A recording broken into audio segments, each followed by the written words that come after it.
بخت نصر بادشاہ کا عبرت انگیز واقعہ۔ بخت نصر بادشاہ ابتدا میں نہایت نیک بخت و صالح تھا۔ حضرت زکریا اور یحییٰ کی خدمت کرتا تھا۔ اتفاقاً اس نے ایک عورت سے نکاح کیا جس کے ہمراہ ایک لڑکی نہایت حسینہ و جمیلہ پہلے شوہر سے تھی۔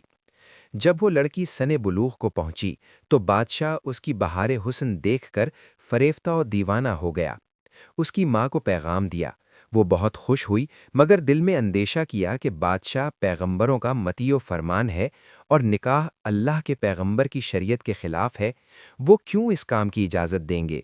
اس لیے بادشاہ سے کہا کہ تم اس کا مہر ادا نہ کر سکو گے۔ اس نے دریافت کیا کہ کتنا مہر ہے، جو کچھ کہو میں دوں گا۔ عورت نے کہا اس کا مہر تمہارے دونوں پیغمبروں کا سر ہے۔ اگر تم یہ مہر ادا کر سکو تو لڑکی حاضر ہے، ورنہ اس کا نام مت لو۔ بادشاہ نے کہا کہ یہ پیغمبر ہمارے دشمن نہیں بلکہ ہمارے خیر خواہ اور دعا گو ہیں۔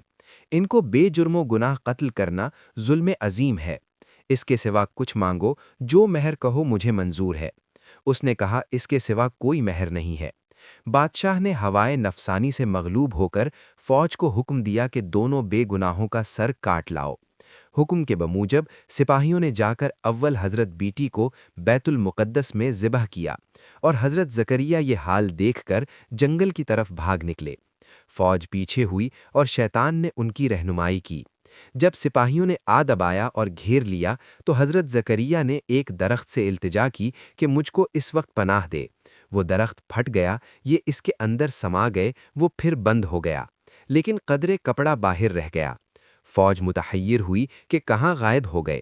شیطان نے نشان دیا کہ اس درخت کے اندر ہیں اور یہ کپڑا ان کے موجود ہونے کی علامت ہے۔ پھر شیطان نے آرا کی ترکیب بتلائی۔ درخت چیرا گیا۔ جب نوبت آرا کی سر تک پہنچی تو حضرت زکریا نے سسکی بھری۔ حکم الہی نازل ہوا، اگر اف کرو گے تو پیغمبری سے خارج کر دیے جاؤ گے۔ تم نے غیر سے کیوں پناہ مانگی؟ اگر ہم سے التجا کرتے تو کیا ہم پناہ نہیں دے سکتے تھے؟ اب اس کا مزہ چکھو اور چپ سر پر آرا چلنے دو۔ غرضے کے سر سے پاؤں تک جسم چیرا گیا اور حضرت زکریا نے دم نہ مارا۔ جب دونوں پیغمبر اس بے دردی سے قتل ہوئے تو غضب الہی نازل ہوا۔ دن تاریک ہو گیا۔ ایک بادشاہ فوج خون خوار لے کر چڑھا اور اس شہر کے باشندوں کو گرفتار کر لیا۔ حضرت یحییٰ کا خون بند نہ ہوتا تھا۔ جب قبر میں رکھتے تھے تو قبر خون سے لبریز ہو جاتی تھی۔ بادشاہ کے لشکر نے قسم کھائی کہ جب تک خون بند نہ ہوگا میں قتل سے باز نہیں آؤں گا۔ ہزارہا آدمی تہہ تیغ کر دیے گئے لیکن خون بند نہ ہوا۔ اس وقت ایک شخص حضرت یحییٰ کی لاش پر آیا اور کہا کہ تم پیغمبر ہو یا ظالم؟